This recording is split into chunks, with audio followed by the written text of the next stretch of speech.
Dusty is always trying to win the race.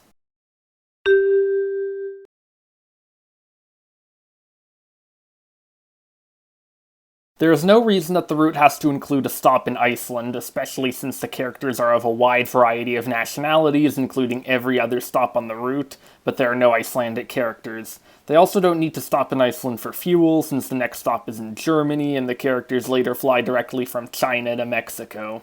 The only reason that they included it was so that the film could make jokes exploiting Icelandic stereotypes, mostly about how the country is cold and remote and uninhabited and dangerous for aircraft. This was likely motivated by the 2010 Eyjafjallajökull eruption, which occurred 3 years prior to the film's release, as evidenced by the fact that Dusty has to fly through a storm, and comes in last place for not flying high enough, even though the race would certainly have been rerouted if the weather was bad enough. Also, this weather is only possible in winter, and we saw earlier that Dusty was fertilizing crops, meaning that it is summer at the time that the film takes place.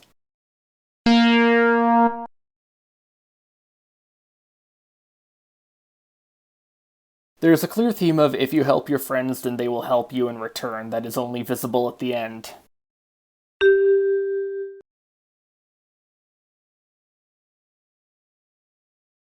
Once upon a time, there was a crop duster named Dusty. Every day he dusted crops and was a big fan of air racing.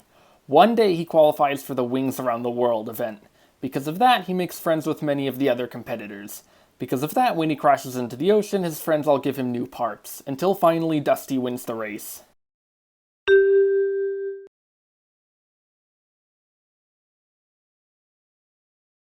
All of the minor characters are relevant, as Dusty does things for them and they help him by giving him new parts.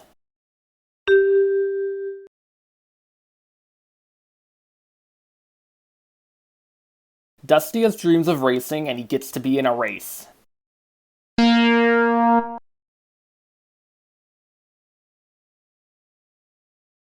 Dusty wins the race, Ripslinger gets his comeuppance, all of Dusty's friends still love him, and Skipper is proud of him.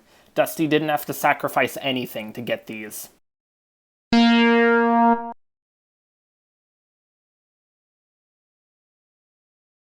When writing this film's script, the production team researched and did interviews with pilots and aviation experts.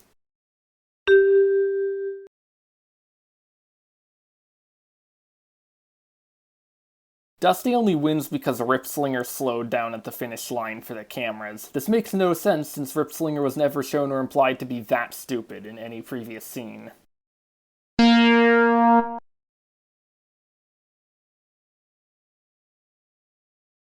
This film was originally set to be released direct-to-video, and its theatrical release was only announced 8 months before it was released.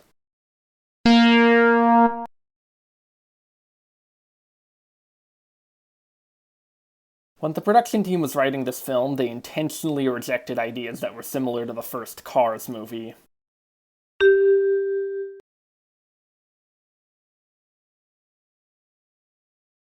Doing a Cars spin-off was an obvious choice, given the success of the first two films and various tie-in media.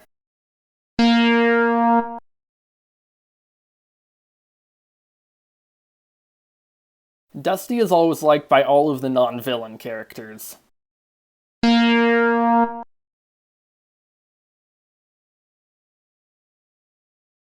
This movie is not a rip-off of Cars, since Lightning McQueen's main problem was overconfidence, while Dusty's main problem is underconfidence.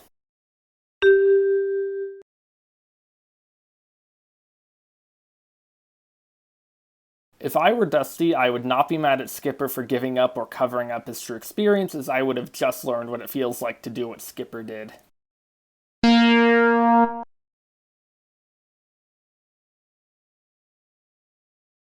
This movie has no stakes for the following reasons. A. Dusty doesn't get disqualified for flying through the tunnel, and B. Ripslinger doesn't get disqualified for everything he does.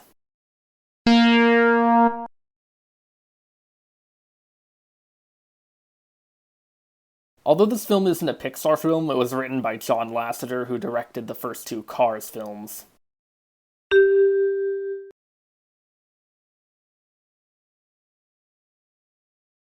At the end, Dusty has to win the race, and the only way he can win is to conquer his fear of heights.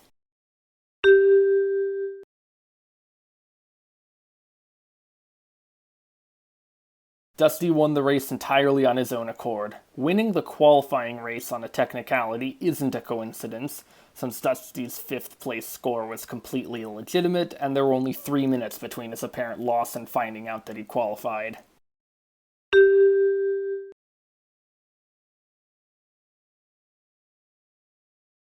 This has a lot of building blocks of the first Cars movie, but as I explained in point 14, the central theme is the opposite.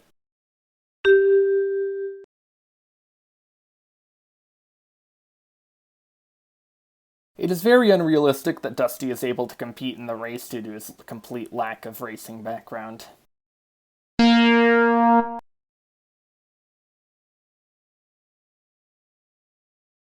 Dusty qualifies for the Wings Around the World event, focuses more on helping his friends than winning, crashes into the ocean, and then his friends help him return to racing and he wins.